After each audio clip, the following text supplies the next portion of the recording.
Hola, ¿cómo están? Mi nombre es Sebastián y bienvenidos al primer programa de Cartesianos. Con el auspicio de la Pontificia Universidad Católica del Ecuador, sede Ambato, hemos propuesto el proyecto de difusión académica, científica y social.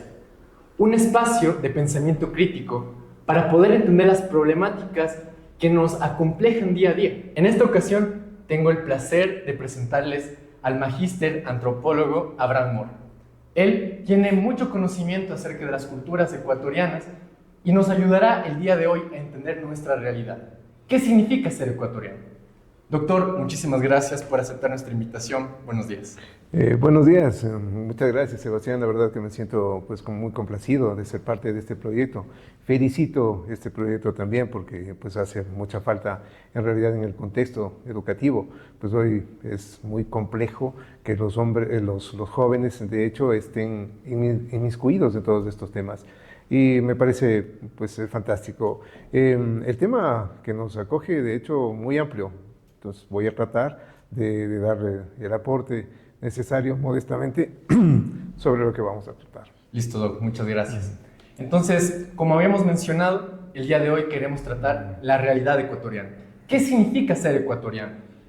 Un país de 18 millones de personas alberga una cantidad inimaginable de riqueza cultural, tanto en fauna, en flora, en cultura, en saberes ancestrales, por lo cual el día de hoy queremos saber de dónde vienen todas estas, este conocimiento, todas estas creencias que hacen del Ecuador tan rico. Así que empecemos por el principio. ¿Cómo es que llegaron los primeros pobladores aquí al Ecuador? Porque nosotros tenemos la idea de la evolución desde el África, cómo se fue expandiendo a través de Asia, Europa, y lo que nos enseñan en los colegios, ¿no? A través del estrecho de Bering, bajaron a través de América del Norte y llegaron aquí. Pero existen algunas teorías que nos indican que tal vez pudieron trasladarse desde Oceanía, porque tenemos algo de parecido en las culturas. Entonces quisiera saber más o menos cuál es ese origen que tiene el ecuatoriano.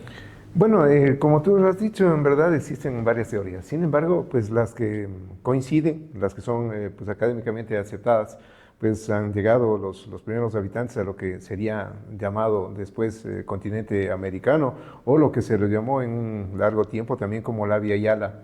Sí, llegaron a través del estrecho de Bering. Eso pues se cuenta más o menos entre 10.000 a 50.000 años antes de Cristo.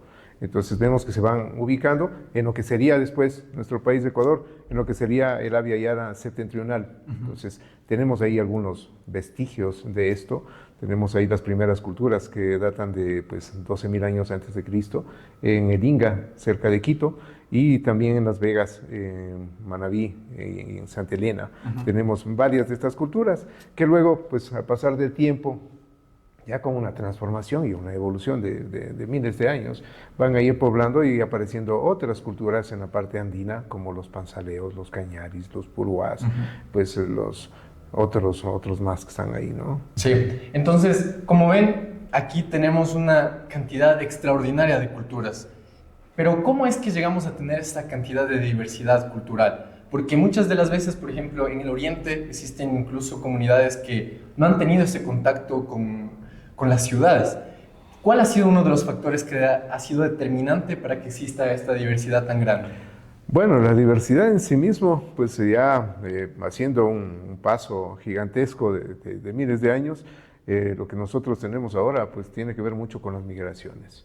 Entonces, de hecho, pues lo que nombramos hace un momento, podríamos decir que son esas migraciones de la época prehispánica, ¿no? Que estaban ahí presentes, y digamos que las primeras culturas que fueron pues posicionándose fueron determinando pues esa parte prehispánica.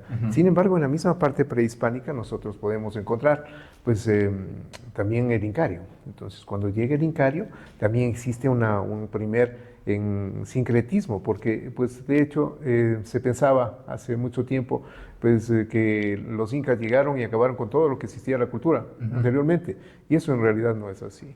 Una evidencia de esto podemos encontrar en Ingapirca. Tenemos ahí pues el adoratorio solar, sí, de los incas, y muy junto tenemos el adoratorio lunar de los cañaris. Entonces, como mirar cómo pues las dos culturas están ya forjando lo que sería la ecuatorianidad. en esta migración. Tenemos varias otras culturas que también, por la influencia de los incas, fueron desapareciendo. ¿Sí? Hay otras que van a ir desapareciendo con la llegada ya de la siguiente migración importante, que sería la llegada de los colonizadores. Este golpe cultural con la llegada de los colonizadores es brutal, ¿no? Entonces hay que entenderlo, que pues el 70% de indígenas murieron, ¿sí? Y murieron de una manera pues violenta, brutal. Y luego, pues, murieron muchos otros también por las enfermedades que ellos trajeron. Bueno, viruela, sarampión, sífilis, etcétera, etcétera. Entonces, ese choque cultural va a ir determinando, pues, lo que seremos los ecuatorianos. Eduardo Galeano, de una forma magistral, pues él, en Las Venas Abiertas de América Latina, pues él dice, ¿no?, que nos enseñaron a ser perdedores. Exacto. Y que de alguna forma, digo, los ecuatorianos nos hemos aprendido la lección de una manera excelente. Y hoy creo que pues no logramos salir de un pensamiento dicotómico colonizador en el que lo que nos pretenden es siempre mantenernos en ese espacio de colonización. Subyugados. Exactamente. Luego de eso, pues hay una parte también importante de cómo se va conformando, digamos, las identidades de los ecuatorianos, y es la parte de los afros. Sí, la parte afro, porque esta parte, mira, es también súper compleja. ¿Por qué? Porque nosotros vemos que en vecinos que han tenido, digamos, que una historia más o menos similar a la nuestra, pero pues al norte de Colombia, pues los afros son aceptados dentro de su parte identitaria. Exacto. Sin problema alguno. Sí, ahí están ahí presentes. Sin embargo, pues aquí en Ecuador hay una resistencia. En la parte de Perú, pues igual. Entonces vemos que tienen santos afros, héroes afros, son parte de la historia del pueblo afro. En el Ecuador no. Se resiste la gente a aceptar que la etnia afro es parte de nuestra identidad. Sí, y eso ha sido a través del tiempo. Pues yo no tengo muy presente, la verdad, que existan muchos héroes de la independencia afros, o que tengamos, aparte de San Martín de Porras, que no es ecuatoriano, ¿sí? Aparte de este santo, no sé cuántos santos afros tenemos. Entonces, la identidad, o sea, es negada desde la parte afro. Y cuando estamos hablando de una construcción identitaria étnica, hay que entender que, de hecho, la etnia no es una cuestión biológica racial. Es otra cosa, es mucho más amplio el concepto de etnia. Es donde va incluyéndose costumbres, tradiciones, es decir, más bien se trata de culturizar los rasgos biológicos, por decirlo de alguna forma. Entonces, llegan los afros, y bueno, voy a ir tratando de ir cronológicamente, pero vamos a ver como un salto, ¿sí?, de cuando en realidad los ecuatorianos empezamos a aceptar la presencia de los afros como parte nuestra, cuando llega Ecuador al Mundial de Fútbol. ¿Sí? Increíble. Entonces, es ahí, cuando llega el Ecuador al Mundial de Fútbol, y Ecuador no era conocido en otras esferas, pensaba en otros lados que ese equipo era de algún equipo de África. Africano. Sí. Exactamente. Entonces luego se va dando hasta la actualidad un racismo blando en ese sentido, ¿no? O sea, si es que vemos en la selección, cuando Ener pues se comía los goles, entonces ahí venían epítetos raciales, sí, muy fuertes, con una carga pues brutal de racismo. Pero luego se hace un racismo blando, porque cuando hace el gol con Colombia, es mi negrito lindo, mi negrito bello, no, es mi negrito, el mejor del mundo. Y eso sigue siendo racismo. Sí, es verdad. Es un racismo blando que está ahí. Entonces, a pesar de eso, pues digamos que con todo este transcurso del tiempo, pues están ahí el pueblo afro. Ha ido tratando de conseguir ciertos espacios. Vemos que incluso pues llegaron un grupo de afros, llegaron a Esmeraldas, sí, que eran libres. Y ellos generaron un estado, por decirlo de alguna manera, independiente. Exacto. Y que fue reconocido, de hecho, por pues la entonces corona, para evitar confrontaciones. Y ese pues estado que se va generando de manera independiente, pues encabezado por Illescas, es el que va a determinar que los afros de Esmeraldas, ¿sí?, tengan una identidad diferente que los afros de Chota, por ejemplo, ¿no? Entonces, vemos que hay diferencias también, o sea, no podemos generalizar y pensar que todos los afros, no, hay diferencias, hay otros que llegaron también por el puerto de Guayaquil, en donde vemos que los mismos apellidos son otros, los apellidos son otros y las características entre ellos también son otros. Lo mismo que existe, la misma diversidad entre los pueblos andinos y los de la costa, pues que está ahí presente. Pero hablando de las migraciones, pues luego de estas migraciones, pues encontramos también otras migraciones, varias migraciones. Tenemos migraciones de pues, alemanes, libaneses, franceses, italianos, muchos en el transcurso de varios siglos, ¿sí? Y luego, pues ya más recientemente, tenemos migraciones de los hermanos colombianos, sí, que llegaron mucho a nuestro país, de cubanos. Hoy tenemos una migración de venezolanos. También tenemos emigraciones, gente que salió. Nuestro pueblo siempre ha sido migrante. Salió durante mucho tiempo, pues en los años 70 del siglo pasado, a Venezuela. Pues luego tenemos la migración por el feriado bancario, una de las más dolorosas experiencias que ha tenido que vivir nuestro país y que ha reconfigurado la forma de pensar de los ecuatorianos. La cultura, sin Exactamente. Hay espacios de abandono, hay espacios de dolor, hay familias destruidas, hay muchas cosas que están ahí presentes. Entonces no podemos hablar de qué es un ecuatoriano, de cómo lo es, sin tocar todos estos puntos porque son importantes. Luego, pues viene la inmigración de venezolanos que la estamos viviendo todavía y vemos la emigración que está sucediendo en la actualidad. Sí, emigración de ecuatorianos hacia Estados Unidos y sobre todo hacia pues Europa, ¿no? Entonces tenemos ahí presente, las migraciones tienen sus propias características. De hecho, vemos que en las primeras emigraciones pues viajaban los hombres y muy pocas veces llevaban a sus familias. Entonces eso generaba un problema social grande. Luego, en las emigraciones que se dan hacia Europa, viajan sobre todo las mujeres, pues a hacer servicio doméstico, y luego pues llevan a sus familias. Entonces son migraciones diferentes las que se van dando. Estos vínculos, digamos que de alguna forma podríamos ahí verlo, que pues lo que sería, o lo que nos diría García Canclini, él tiene digamos, una categoría que él dice que los latinoamericanos tenemos una sociedad híbrida. Esa sociedad híbrida que está presente en donde podemos encontrar muchísimas cosas al mismo tiempo, ¿no? Y sí, yo creo que los ecuatorianos tenemos eso. Sin embargo, de eso, pues entonces no somos nada. Podríamos llegar a pensar que, claro, entonces, ¿qué somos? Exacto. Claro, pero el hecho es que, bueno, hay una autora española, Ascensión Barañano, ella nos dice que hay que entender que la identidad es personal, pero que a veces se lo confunde, incluso a pesar de que se lo utiliza mucho como identidad nacional, pero él dice, no, esa no es una identidad nacional, es una identificación colectiva. Entonces, lo que nosotros llamamos como identidad nacional, lo que viene a ser es una identificación colectiva.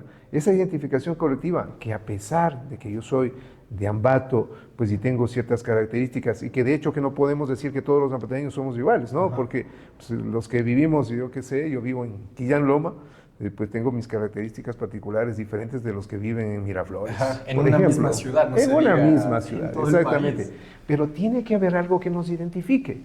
Entonces, en el momento que vamos encontrando esas identificaciones, se iría produciendo lo que es ser ecuatoriano. Y bueno, antes de continuar con la actualidad, en las épocas precolombinas siempre se tiene esa idea, por ejemplo, desde la película de Mel Gibson de Apocalipto, que la cultura aquí en América era un poco salvaje, así como con rituales y con violencia. ¿Era tanto así? Tipo, un domingo por la tarde habían rituales y se comían los corazones, así. Bueno, no, de hecho en todas las culturas ha existido digamos, una etapa de salvajismo, de cierta barbarie. Eso no solamente en nuestras culturas ancestrales, esas las encontramos en las culturas ancestrales de Europa, de Oceanía, de África, en todos los lugares. En todo caso, cuando pues ya se principia a dar un desarrollo y se van a ir generando pues de alguna forma normativas, van apareciendo deidades, hábitos, costumbres, tradiciones que están ahí presentes, se va generando una forma de construcción de vida, ¿no? Tenemos un autor pues, que nos ayuda mucho a entender esto, Marcel Mauss. Marcel Mauss nos dice que este tipo de culturas, y no escapa a la nuestra, se manejaba en algo que él lo llama el don. Entonces, el don es porque las personas aprenden a vivir, porque ellos dan. Y al dar, pues la otra persona que recibe se queda en deuda y también tiene que dar algo. Correcto. Entonces, ese trueque que podría ser visto como una cuestión material, no solamente es material, es una cuestión espiritual, ¿sí? Entonces, cuando tú te quedas en deuda de algo, por ejemplo, tú me pides ayuda, pues a mí ahora para hacer esto, yo siento que estoy aportando a los dos, pero si yo luego, pues tú te quedas en deuda conmigo. Claro, Entonces yo en algún momento te digo, ¿sabes qué? Necesito que me hagas una grabación, un podcast sobre esto del Club de Arte. Entonces tú lo vas a hacer, Exacto. ¿entiendes? Entonces, esa forma de pago y de deuda es la que mantiene, de hecho, en los pueblos originarios nuestros, se mantiene el sentido de comunidad, la comuna. Entonces, el sentido de que el grupo es el que va a salir adelante, no solamente una sola persona, sino es el grupo el que está ahí presente, ¿no? La economía incluso se va desenvolviendo en ese sentido. Mira que ahora, pues este presidente latinoamericano, que todavía lo tenemos con vida, Mujica, él planteaba mucho esto, y él decía, cuando tú vas a comprar algo, tienes que darte cuenta que sigue siendo una deuda, sigue siendo el don. ¿Por qué? Porque tú cuando compras el dinero, no es el dinero, es el tiempo de vida que tú empleaste para tener ese dinero. Y cuando tú das el dinero y la otra persona te da un quintal de papas, no es el quintal de papas, es el tiempo de vida que ellos emplearon para cultivar ese quintal de papas. Entonces es una idea fantástica puesta, pues digamos que en un contexto mucho más actual de lo que nos decía Maus, ¿sí? Entonces, en ese sentido, retomando, pues los primeros pueblos originarios se fueron manejando prácticamente de esa manera. Luego llegan los incas. Los incas tenían otra forma ya. Entonces ellos imponen había que pagar un tributo al inca. Ese tributo al inca era retribuido. Es decir, o sea, tú dabas lo que se llamaba la mita del incario, pero los incas, a cambio de eso, primero cogían esa cantidad de productos y redistribuían porque había personas que no tenían. Claro. Y si es que había caminos vecinales que estaban dañados, alguna erupción volcánica, algún fenómeno natural, ellos ayudaban en ese tipo de cosas. Entonces, a cambio de esa ayuda, pues ellos también retribuían. Entonces, cuando llegan los españoles, ellos, bueno, llegan, hay que ver también que las personas que llegan, los españoles que llegan, no es de lo mejor que tenía claro, España, ¿no? No son filósofos. No. Son una tarea de delincuentes los que llegan. A lo mejor por ahí llegaría alguno medio decente, pero la mayor parte de personas que llegan. Violadores. Sí, exactamente. Y no lo digo por generar un estigma hacia el colonizador, sino porque es la realidad, claro, la que sucedió. Los hechos. Exactamente. Cuando ellos llegan, entonces ellos se dan cuenta que existe la mita. Entonces la mita, ellos primero, hay muchos caciques que venden a su pueblo y ellos principian a cobrar la mita, pero para la corona. Ahora, a cambio de lo que le daban los indígenas, ¿qué es lo que retribuían ellos? Nada, era el derecho a la vida. Ajá. Entonces, si tú te das cuenta... Catolizarles. Sí, pero claro, sí, o sea, es el derecho a la vida específicamente. Tú te das cuenta qué es lo que pasa hoy en la actualidad en el Ecuador con las vacunas. Llega una persona y dice, ¿sabes qué? Tienes que pagarme tanto, ¿sí? Y si no me pagas, mueres. O sea, es el derecho a la vida. Exacto. Es una extorsión. Eso es lo que empezó, eso es lo que sucedió hace casi 600 años. Exacto. O sea, es una forma de extorsión, de la cual el pueblo en ese entonces no podía salir, ¿ya? Ni con tecnología. No podía salir. Entonces era con esa forma de colonización brutal que estaba ahí presente. Entonces, ¿cómo se manejaban los pueblos? Pues se manejaban, sí, obviamente también los incas eran conquistadores y habían sacrificios humanos, estaban presentes, eso también es real, ¿sí? Pero también hay un espacio también de mucha más armonía, de una mayor armonía incluso con la misma naturaleza, ¿no? Claro. Entonces, una visión tan diferente, la visión del colonizador, en la que pues la cultura está en contra del hombre casi. O sea, el hombre es la cultura y está en contra de la naturaleza. ¿Por qué? Porque no se asume a la cultura sí como parte en realidad del hombre, sino es como algo que te pones luego. Esa visión ha sido contrapuesta hace pues algún tiempo por en realidad algunos antropólogos, y ellos piensan que en muchos lugares, de hecho del mundo, como el nuestro, sí, la cultura es parte del hombre. Y ahí entonces el hombre es parte de la naturaleza.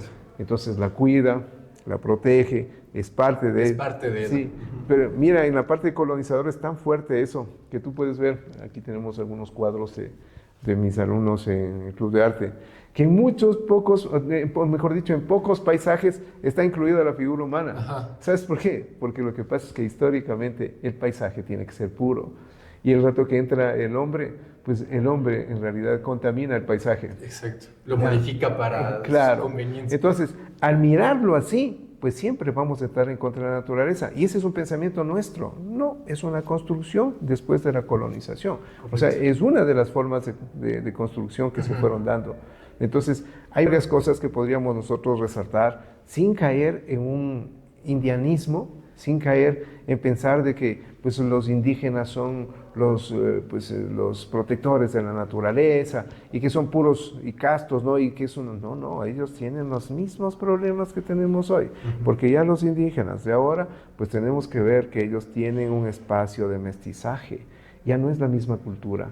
Entonces, varias culturas que han ido desapareciendo a través del tiempo, que han desaparecido pues, por las enfermedades, por cuestiones naturales, sí, muchas de ellas por la misma violencia de la colonización, pero otras han sido vaciadas de sentido. Entonces, los panzaleos, pues, que son una cultura, y los puruás, que son unas culturas ancestrales, recontra ancestrales, pues ellos son los mismos que antes de que lleguen los incas. No, ya no lo son. Ya no lo son. ¿Sí? O sea, pueden mantener ciertas cosas. Y bueno, claro, las culturas son cambiantes, no podemos esperar que una cultura se quede estática, pero sí podemos ver qué elementos incluimos en nuestra cultura. Entonces, en nuestra cultura ecuatoriana actual, ¿no? Pues es como criticable, dicen, no, ¿qué es eso de estar festejando el Halloween? No, o sea, ¿por qué lo hacen los muchachos? Y hay una crítica muy grande a los muchachos. Pero el Halloween llegó con la colonización, igual que el Día de los Difuntos. Exacto.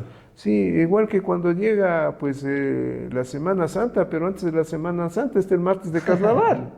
Entonces el martes de Carnaval, una fiesta completamente pagana que fue después cristianizada, por decirlo, ¿sí? Entonces ese martes de Carnaval en que das desenfreno a todos los placeres carnales. Claro, exacto. Y el miércoles Todo de lo ceniza contrario. te arrepientes, en un chuchaqui moral brutal. Exacto. Estás ahí pues ajusticiando. Eso es la colonización. Es Dios y el diablo. Es Dios y el diablo. Antes no existía Dios ni diablo. Ajá. Entonces, cuando nos damos cuenta de esas cosas, vemos que a pesar de que hubo una colonización, la colonización se mantiene y a veces parecería que existe una recolonización. Pues aquí, pues, a lo mejor me vaya un poco el tema, pero aquí en Ambato, por ejemplo, es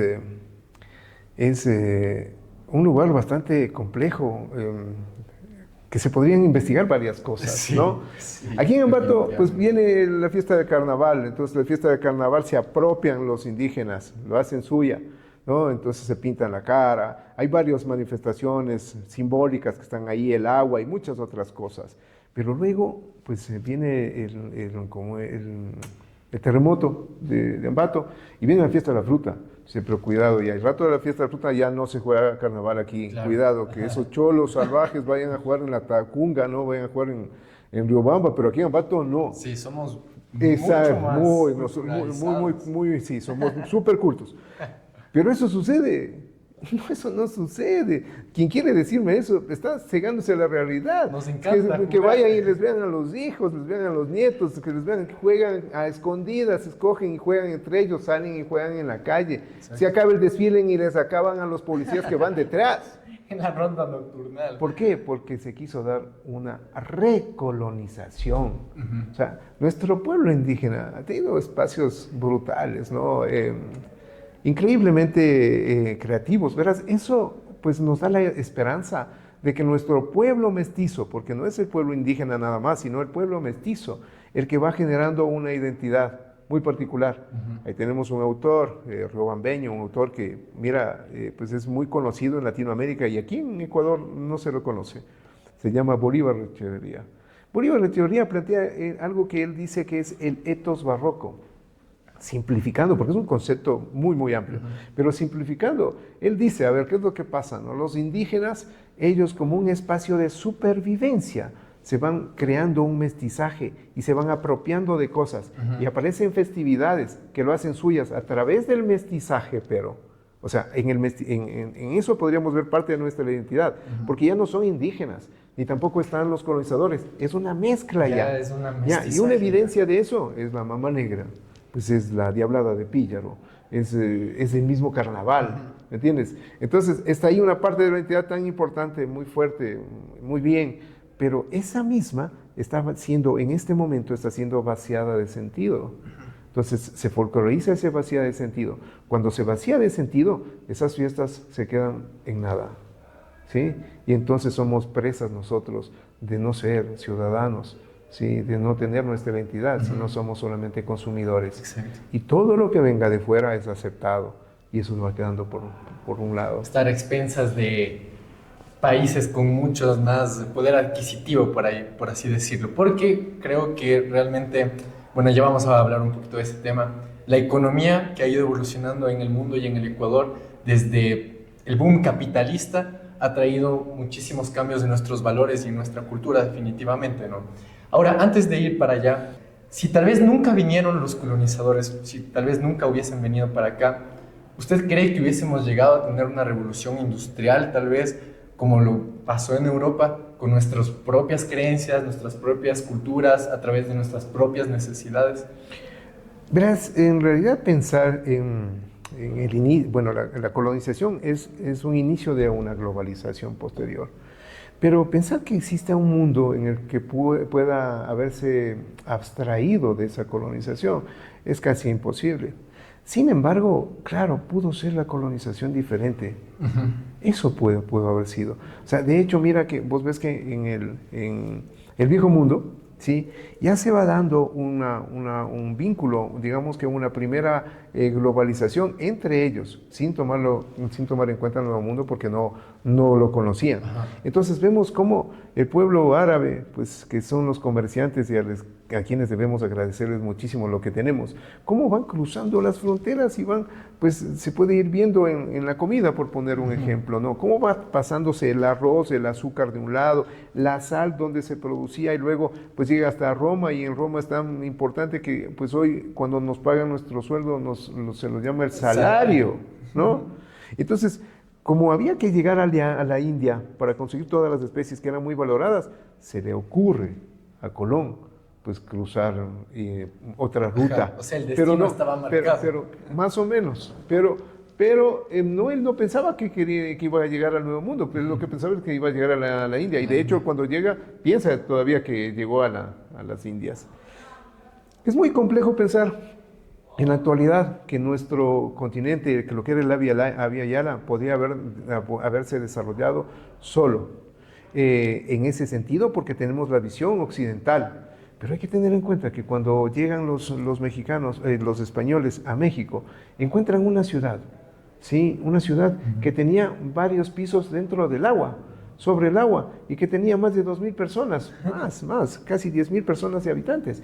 Y la impotencia de Cortés al encontrar algo que a él medio se le asemejaba con Venecia, ¿sí? La impotencia destruye la ciudad, la quema y mata a sus habitantes, ¿ya? Entonces, no todo, como nos han presentado, es que ellos trajeron todo el conocimiento. Existía conocimiento y un conocimiento diferente, pero se va a ir posicionando, de hecho, la base de la cultura occidental, que son los griegos. Ellos posicionan una visión dicotómica desde el inicio, ¿no? Entonces, ya los conocimientos míticos religiosos por fuera, el doxa por fuera, y aparece el conocimiento epistémico, científico como el único válido.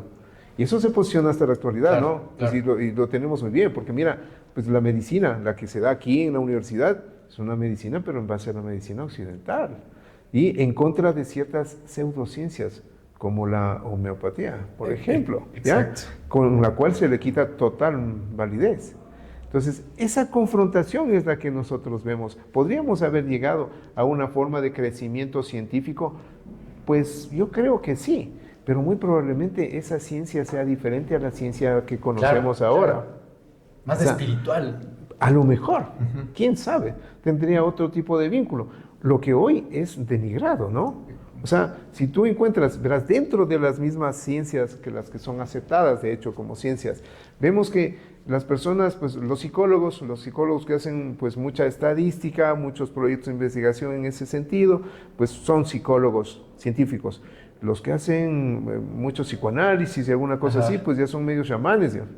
¿Ya? Es cierto. Entonces, cierto. Y lo mismo sucede en los médicos y en nosotros. ¿Por qué? Porque cuando llega, digamos que la colonización, va a plantear que existe una centralidad, que tienen todo ellos, y van a estar todos los que están en la periferia. O como diría Bauman, hay una línea abismal. De un lado los que tienen todo, y del otro lado los que no tienen nada. Exactamente. ¿Ya? Entonces vemos que Boaventura de Sousa nos dice, hay que despertar porque el sur existe, porque nosotros podemos producir ciencia también, podemos hacerlo, pero entre nosotros ese pensamiento colonizador instaurado de una forma tan fuerte, pues nos hace que nosotros no aceptemos lo que nosotros producimos. Y hablando de los ecuatorianos, cuando un ecuatoriano, un compañero de clase, está publicando, haciendo alguna cosa diferente, los otros le critican. Exacto. Con un pensamiento colonizador brutal, ¿no? ¿Cómo entender eso? Pues podemos entenderlo desde varias perspectivas. La una, podríamos verlo desde Grimson. Grimson nos dice que existe un etnocentrismo invertido, o un etnocentrismo teórico invertido. Y son esas personas que ha calado tanto el colonialismo y que ellos en realidad se sienten ser de otro tipo. Entonces son esas personas que, pues yo que sé, a veces viajan a Europa o ven una serie en Netflix de Europa y dicen, churos, que no sé qué hago yo aquí. Yo quisiera ser de esos. No, es que la cigüeña se equivocó, yo debía haber nacido allá, no con estos cholos. Entonces, es como negar esa parte, y al negarla, cuando ves que alguien está mejorando, le pones el pie. ¿Sí? Hay una película, pues no sé si tú la has visto, se llama Django. Django, claro. de Quentin Tarantino. Sí. Entonces hay un afro libre ahí, ¿no? Y hay un afro que es esbirro, que es el ayudante principal del dueño de la hacienda.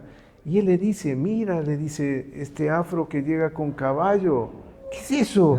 ¿Por qué tiene que tener caballo? Entonces el otro le pregunta y le dice, ¿quieres tú tener un caballo? Y él dice, no, quiero que él no tenga caballo. Exacto. Ese es el etnocentrismo invertido del que habla Grimson. Pues viéndonos desde otro punto, Marx diría que es un desclasado, ¿no? Viéndolo desde otro sentido, pues de hecho podríamos ir configurando varias formas de leer esta forma de ser en Latinoamérica, y hablando de los ecuatorianos también, que va calando muy hondo en nosotros. Entonces, es ese sentido de lo que nos dice Eduardo Galeano. Nos han convertido en perdedores a tiempo completo, profesionales de perder, ¿no? Ahí, mira, hay una autora ecuatoriana, pues Erika Silva. Ella dice, lo que pasa es que la identidad de los ecuatorianos está cruzada por 3 mitos. Entonces dice, el mito de la raza vencida. Nos enseñaron que nosotros somos perdedores. Entonces dice, el de la raza vencida se basa en la triple derrota, que llegaron los incas y acabaron con todo. Luego los españoles también. Y finalmente los peruanos nos fueron llevando la mitad del territorio. Exacto. ¿Ya? Los 3 son una falsedad. Siempre acostumbrados a perder. Sí, es una falacia, los 3. ¿Por qué? Porque desde el poder se ha ido determinando de alguna forma el hecho de que nosotros nos sintamos perdedores para podernos manipular. Sí, el hecho de que exista una confrontación, así como tan fuerte ahora porque claro, esa visión dicotómica muy propia de la cultura pues, occidental, llega incluso hasta la cuestión política. Entonces hoy o eres de este o eres de este otro, o eres así o blanco o negro. ¿Eres bueno o malo? Sí. No existe Entonces más. llega esa confrontación. Eso llega también con lo que nos dice Erika Silva, y mira que pues después de la guerra de Perú, hay un estribillo que sacaron y que se decía amarillo, azul y rojo, la bandera del patojo. Claro. ¿Ya? Y se burlaban de los héroes que venían peleando y cobijados con la tricolor. La gente se burlaba de ellos, de sus propios héroes. Entonces, mira, yo me acuerdo cuando era niño, cuando jugábamos algún juego que había pues de países, y alguien le tocaba Ecuador. No, Ecuador no, pues Ecuador siempre pierde. Verdad, no, yo no, Ecuador. Yo quiero ser Inglaterra, yo quiero ser Estados Unidos, Argentina, Ecuador nunca.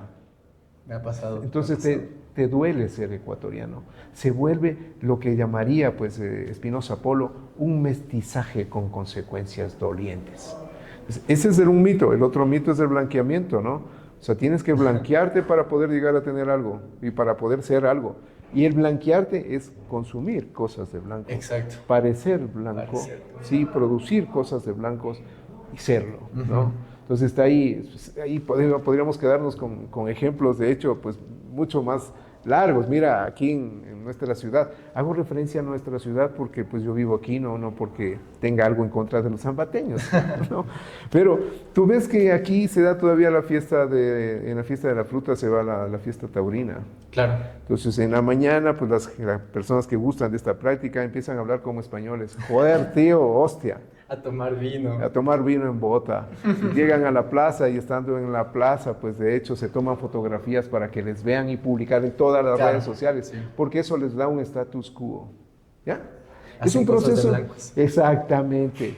Entonces tienes que escuchar música de blancos, vestirte como blanco.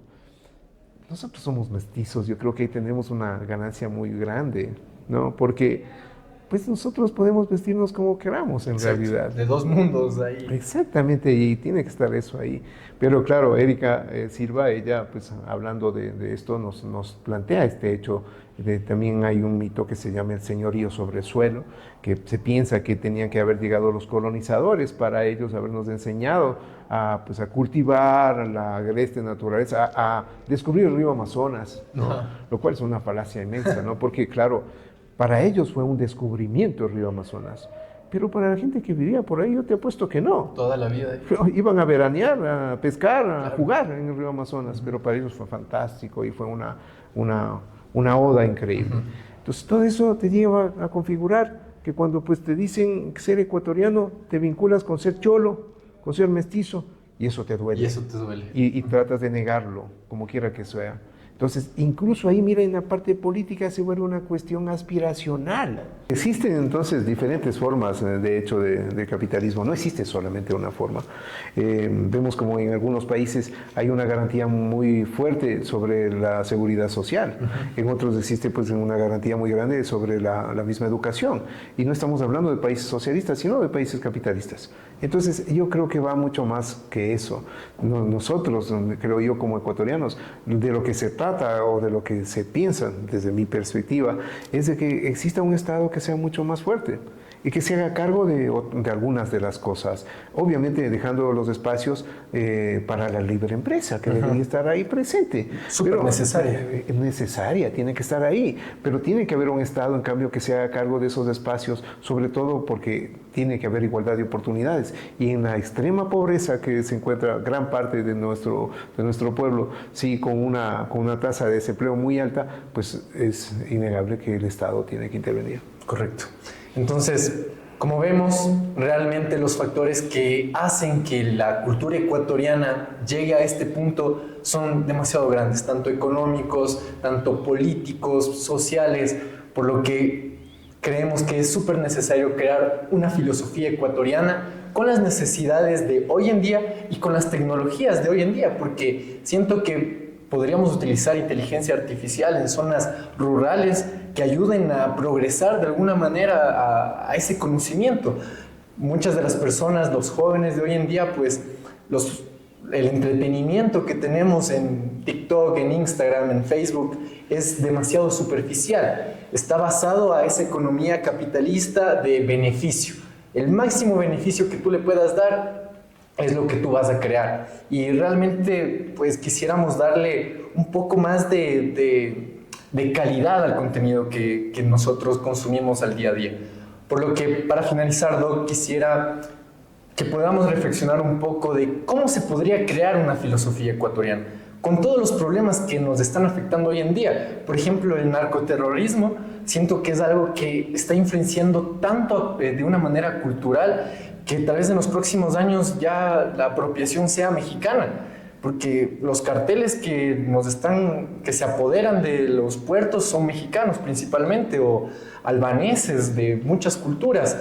Entonces, tal vez esa violencia, todo ese terror que se está creando en unos años hará que el Ecuador tenga una convulsión terrible.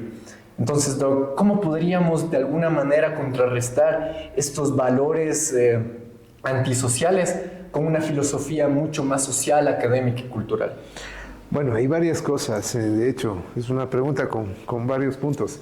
Pero, en fin, hablando un poco de esto de la narcopolítica, de los narcos metidos, la violencia y todo eso, pues ahí hay que trabajar en diferentes frentes. O sea, no puede ser solamente, no puedes solucionar todo con tanques y con balas. Claro. No, tiene que haber políticas sociales, tiene que haber un espacio en el que no se pueda determinar de que ciertos estudiantes, cientos, centenares de mil estudiantes se quedaron fuera del aparato escolar. Entonces, eso no se puede hacer. Tiene que haber más política social. Ahora, yo pienso que los los ecuatorianos tenemos un espacio en el que podemos hacer frente de una manera muy grande a esta globalización imperante. Pues está ahí, digamos que como ejemplo, tenemos aquí muy cerca pues,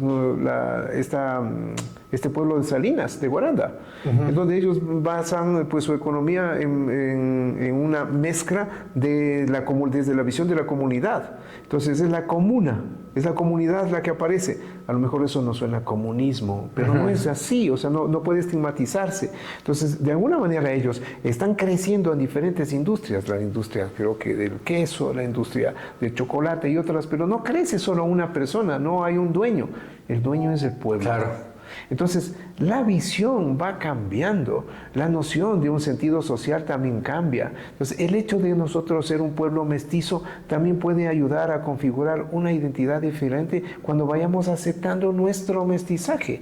Y aceptar nuestro mestizaje tiene que ver con varias cosas. Tiene que ver también con apropiaciones culturales, tiene que ver con el rescate de nuestras tradiciones. Sí, tiene que ver porque nosotros preguntamos, ¿y por qué los muchachos no escuchan pasillos? Lo escuchan, pero ya solo en el momento de la última botella. Y eso no es así, porque hay muchachos hay muchachos jóvenes que están tocando pasillos nuevos, pero esos no son escuchados. Claro. Entonces tenemos que apropiarnos de los espacios.